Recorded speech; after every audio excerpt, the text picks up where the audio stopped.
Spin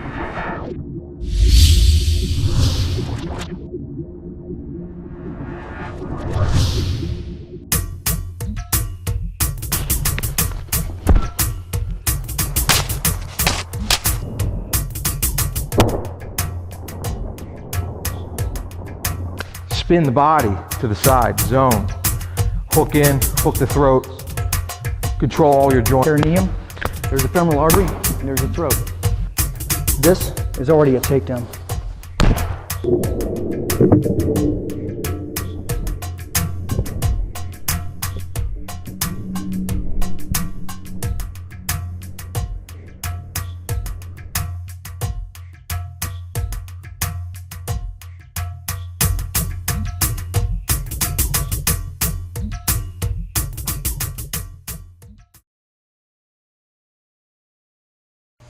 We're going to talk about the karambit. Now, the interesting thing about the karambit is it has unique shape, obviously. Often you'll see a ring for a finger to go through, and it holds it more firmly into the grip. But unlike any other weapon or any other blade, the karambit is used just to manipulate the body. And one thing we're going to show is the concept of manipulating the body post-entry. Now, no matter what template you're using, in Sayoc Kali, of course, we have vital templates. The template is not specific to a weapon. The weapon is merely a tool, and almost any template that we have, you could interpret for various weapons, although we have templates which are specific to karambits as well.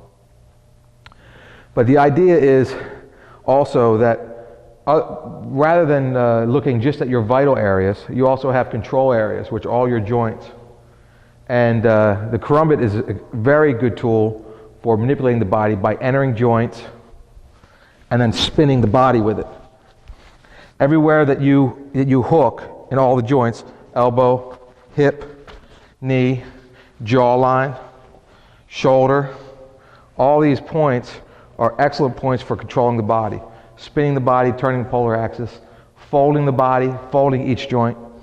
And because the karambit is often much smaller than this, I mean this would be a medium to large size karambit in relationship to my hand. Many times the karambit will be small enough to actually fit along the arc of the palm. So it would be small enough to be covered just in this area. As the ring was on my finger, you can see that this one's larger than that. And the advantage of that is when it's drawn, it can be drawn and hidden in the hand, and all you see is a ring. You would actually see no tip. So right away, when you make your entry, you can hook into a joint, spin the body to the side, zone, hook in, hook the throat, control all your joints. You can enter into the spine. Once the hook enters, it will actually be a control point. And one of the main principles that the karambit is very, very good for is controlling the body through those control points. All your takedowns and all your grappling on the ground will be greatly enhanced by the ability to use the karambit in that way. You also can go into any joint and it will lock in. Like if I hook into here, I can go into the center of the joint with the point. I can hook in between the bones of the wrist. I can hook into the jawbone, and it will actually go through the bottom palate in and hook. I can go through one ocular cavity, through behind the bridge of the nose into the other. It's extremely good for separating vertebrae, and the look of the karambit is very much like a tooth. And a lot of the large predatory cats will attack the vertebrae, and with their canines, which are actually shaped very similarly, they will actually sever the spinal cord to do a kill. And for our sensory removals and for a lot of the dry takeouts, the karambit is very suited for entering in underneath that vertebrae and puncturing through the bone into the spine. So, and also you have a great puncturability even through the skull, even more so than you would with a straight knife, because of the way it's held in the hand. And you're not going to ride up on this blade. If you were to look at a standard blade, there's always a chance that I'm going to do this on any kind of thrust. There's always an opportunity for that to happen. But you can see when I puncture here, there's no way my hand rides up on that blade. So I could come here and puncture right through the top of the head. I can come here and puncture, and I can hit with as much power as I have.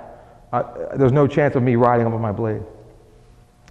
So with those concepts, you can see that the Karambit is uniquely suited for various types of post-entry techniques and certain types of close quarter techniques.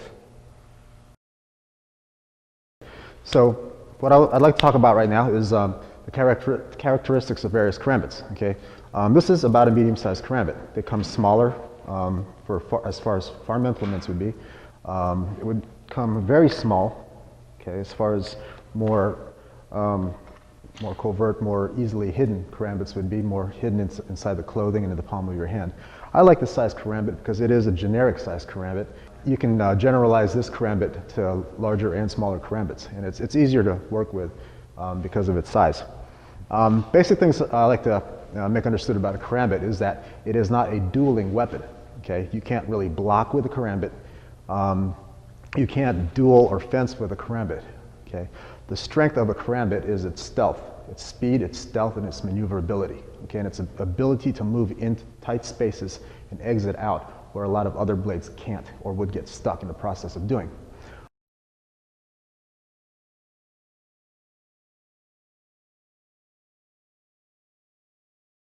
The reason you don't really block with a Karambit is it's like there's the place where the Karambit is. Okay, you really can't use it to cover your forearm. Okay, you can't really use it out too much.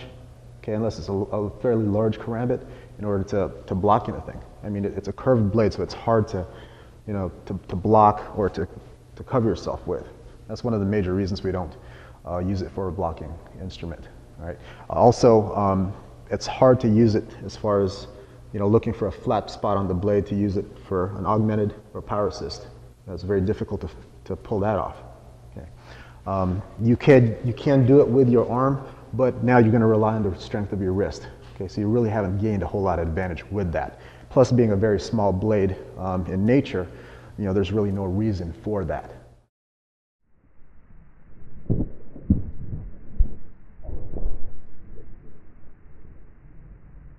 The second one is an internal triangle, which is right here.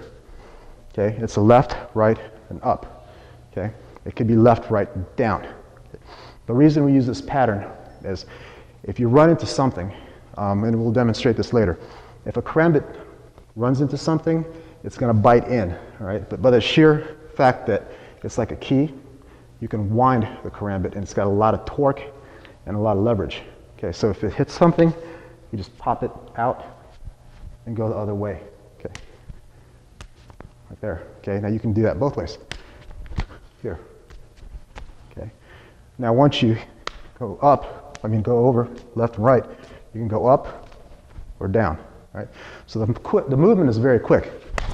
Okay, 1, 2, 3. Okay, 1, 2, 3. 1, 2, 3.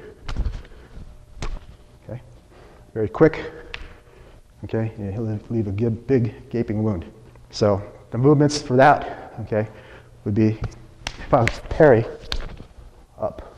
Okay, if I was to go inside, up. Okay, again, lower, I can go here. Okay, femoral, okay, and up. Now, that goes just into the groin area. I can go to the anus and the perineum.